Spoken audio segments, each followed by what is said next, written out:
सत्संग में आने से हमें बहुत फल मिला है कि अगर सत्संग में नहीं आते तो पता नहीं हो कि कितना वो जो दुख अब है उससे कितने गुने ज़्यादा हमें भोगना था।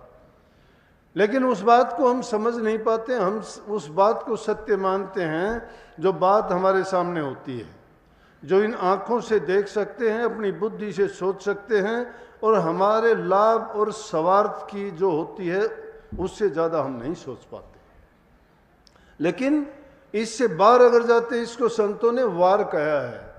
वार है कि संसार तक, लेकिन पार क्या है कि इस दुनिया से पार जो दुनिया है वो पार वाली दुनिया को नहीं है, वो सत्य की दुनिया है, वो सतगुरु के चरण हैं, वो सत्य पुरुष का वो धाम है जिससे ये रूह बिछड़ के आई है। इसीलिए उस धाम में पहुंचने का इंतज़ाम संत सतगुरु करते हैं और उसके लिए रास्ता भी दिखाते हैं। यूँ तो अनेक भक्तों की, संतों की कितनी कथा आई है, लेकिन जो अपने हृदय में सत्य को अपना के गुरु के बताए मार्ग पर चलता है तो निश्चित रूप से उसका कल्याण हो जाता है। लेकिन यहाँ देखा देखी का, नकल करने का या किसी को देख के अपने ऊपर ढालने का काम नहीं, बल्कि उसको देख के अपने जीवन को संवारने का जो प्रबंध करता है तो निश्चित रूप से उसको अच्छा फल मिलता है।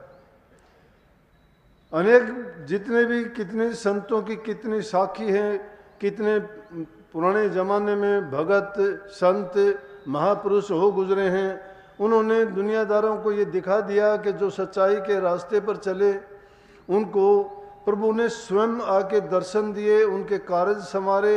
अगर वो नहीं भी किसी के काम किए तो उनकी जगह खुद प्रकट होकर उनके काम किए। उन्हीं में से एक नाम आपको बताऊं, आपने भगत बेणी का नाम सुना होगा। ब्रह्म भाट बेणी उनका पूरा नाम था।